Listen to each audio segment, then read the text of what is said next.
হ'ব নোৱাৰে গণতান্ত্ৰিক ইয়াতকৈ আৰু দুখজনক লজ্জাজনক ঘটনা একো হ'ব নোৱাৰে আজি সৰ্ববৃহৎ যিটো গণতান্ত্ৰিক এটা শক্তি গণতান্ত্ৰিক এটা দেশ ভাৰত বিশ্বৰ ভিতৰত সেই দেশৰ নেতাবিলাকে ক্ষুদ্ৰ ক্ষুদ্ৰ জাতি জনগোষ্ঠীক সাংবিধানিক যিটো নিৰাপত্তা দিয়াৰ কথা ন্যায় দিয়াৰ কথা ইয়াৰ পৰা কমপ্লিটলি তেখেতসকলে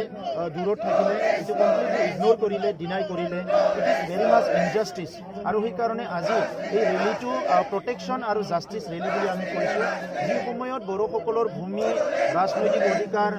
ভাষা সংস্কৃতি অস্তিত্ব ৰক্ষাৰ কাৰণে ভাৰতৰ সংবিধানৰ গণ্ডিৰ ভিতৰতে আৰ্টিকল 2 আৰু 3ৰ মাজেৰে এটা ৰাজ্য গঠন কৰি দিব লাগে বুলি আন্দোলন কৰি আছোঁ সেই আন্দোলনটোক তেখেতসকলে বাহানা লৈ পেলাই বহুতবাৰ আজি ক্ষমতালৈ আহিছে ৰাজনৈতিকভাৱে তেখেতসকলে দেশ চলাবলৈ ৰাজ্য চলাবলৈ সুযোগ পাইছে কিন্তু অৱশেষত তেখেতসকলে কমপ্লিটলি আমাৰ যিটো ন্যায্যতা সেইটো আওকাণ কৰি পেলাই আজি 6 জনগোষ্ঠীক জনজাতিকৰণ কৰা ইছ্যুটোহে আগত লৈ আহিল যি ইছ্যুটো আজি কোনো চৰ্চা নাছিলে যি ইছ্যুটো আজি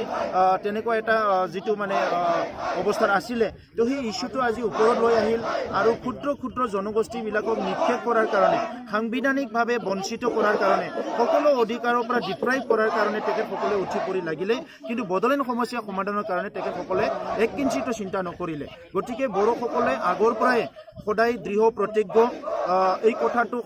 সংকল্পবদ্ধ যে যেতিয়ালৈকে বদলেন নহয় গণতান্ত্ৰিকভাৱে ভিগৰাছ মাছ মুভমেণ্ট চলি থাকিব আৰু আজি এই কোকৰাঝাৰত প্ৰটেকশ্যন আৰু জাষ্টিছ যিটো ৰেলী সেই ৰেলীৰ দ্বাৰাই আমি অসম চৰকাৰ ভাৰত চৰকাৰক সকীয়াই দিব ওলাইছোঁ যে আমাৰ যদি কিঞ্চিত কিবা ক্ষতি হয় আৰু আমাৰ যদি কিবা কিঞ্চিত ক্ষতি হয় চৰকাৰে পলিচি ল'ব বিচাৰে আমি কেতিয়াও সহ্য নকৰোঁ আৰু ভাৰতৰ নাগৰিক হিচাপে সাংবিধানিক অধিকাৰটো যেতিয়ালৈকে প্ৰদান নকৰে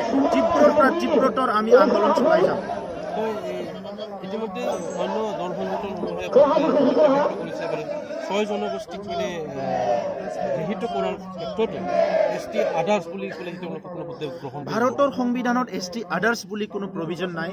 STয়ে ভাৰতৰ সংবিধানত ST এটাই আৰু অলৰেডি পাৰ্লিয়ামেণ্টত যিটো বিল ইন্ট্ৰডিউচ হৈছে তাত ST আদাৰ বুলি ইন্ট্ৰডিউচ হোৱা নাই তাত একদম ST বুলি ইন্ট্ৰডিউচ হৈছে গতিকে ইয়াত আৰু আমাক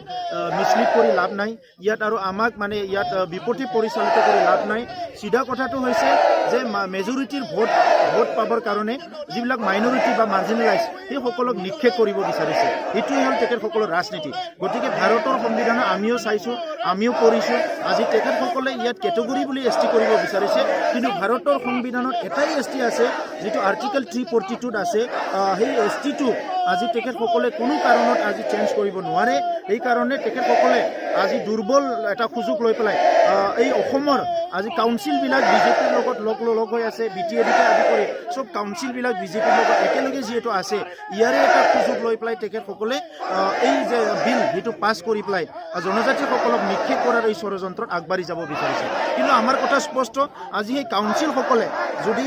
জনজাতিসকলৰ আকাংক্ষা নিৰাপত্তাৰ কথাটো যদি ৰাজনৈতিক ৰিপ্ৰেজেণ্টেশ্যনৰ কথা ভূমিৰ নিৰাপত্তাৰ কথা চাকৰি বাকৰি সা সুবিধাৰ গোটেই কথাটো যদি আওকাণ কৰি চৰকাৰৰ যদি মিছলিড কৰা কথাত যাই পেলাই যদি তেখেতসকলক ভয়বৰ দিয়ে তেনেহ'লে কাউন্সিল যিসকলে চলাই আছে তেখেতসকলে সাৱধান হওক ইয়াৰ পিছত আৰু কাউন্সিলত ৰাইজে তেখেতসকলক ক্ষমতালৈ কেতিয়াও আহিবলৈ সুযোগ নিদিয়ে এই কথাটো আমি স্পষ্ট কৰি দিছোঁ